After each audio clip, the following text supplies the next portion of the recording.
Increasingly, we are witnessing communities that are experiencing firsthand the impact of climate change on all fronts. This makes the call for climate change adaptation, for investment and resources and attention to be diverted or directed towards climate change adaptation more relevant now than ever.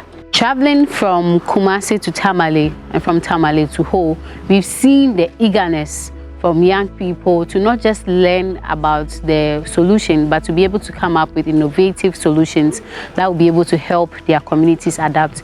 The district assemblies have also been very welcoming and very helpful in helping the young people understand some of the initiatives they are already taking in the assemblies to be able to help the community to be able to adapt to the impact of climate change. We believe that with the right support, we'll be able to support these young people to not just come up with the solutions, but to be able to implement it to build the resilience of communities across the country.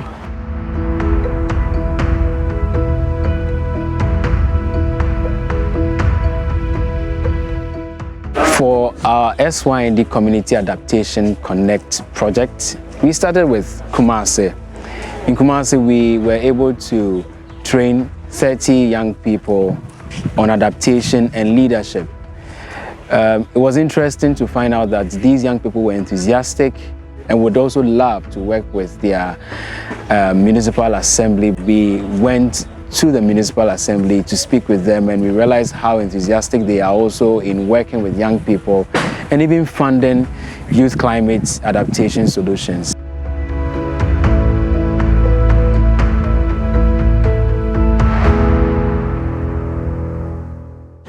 This is a 2-day program which has exposed us to the climate change discourse globally.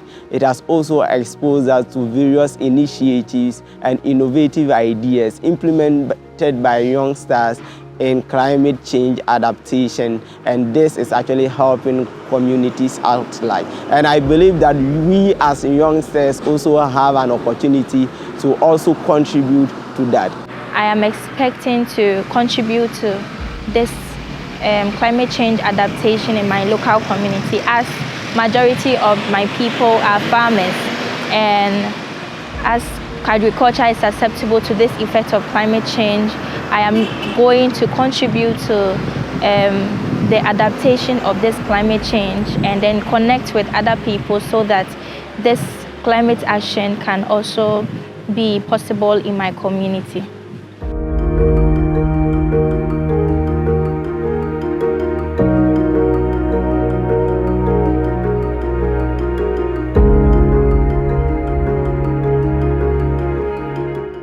For Tamale, climate change is dire, actually happening there. The impact was very, very clear. They actually even helped us to really understand their local circumstance. Interestingly also, it was a Saturday and we had the planning officer come around who really gave us a rundown of how their municipal is engaging in climate action at the local level, and we saw that as an access point for young people to work with the municipal and even us as Synd to continue these partnerships so that we can collaboratively act for climate action.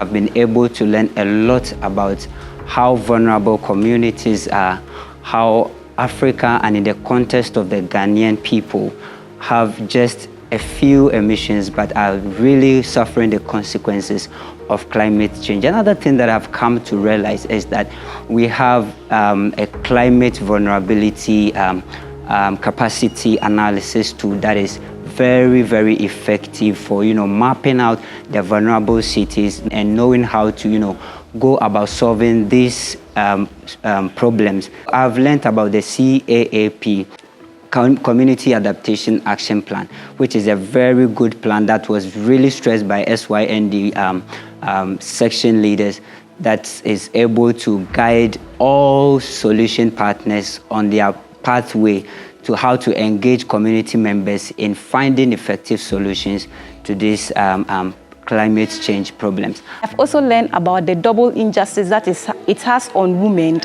and then I've learned that climate change has come to stay, and then the only thing we can do is to adapt to it, and also how we can lessen the way we release harmful gases into the atmosphere.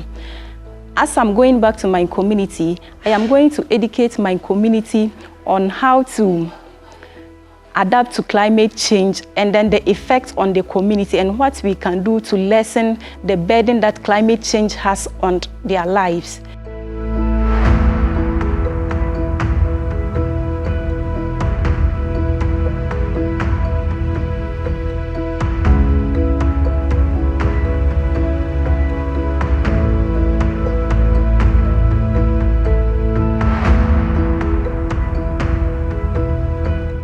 The climate issues happening in Ho are quite different from what happens in the northern region. Clearly, in the Volta region, one of the issues that really occur is coastal erosion, rising sea levels that is affecting a lot of coastal communities.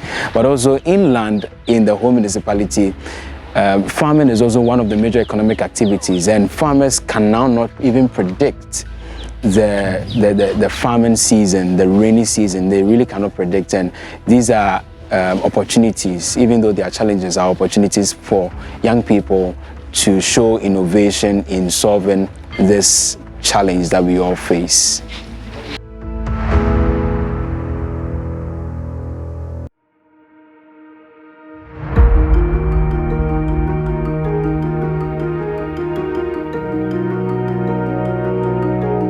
This program throws more light to us as a team and as young people to also go out there and make much more impact, to also bring a sustainable globe to our doorsteps with the $1,000 challenge that we have been able to be introduced to.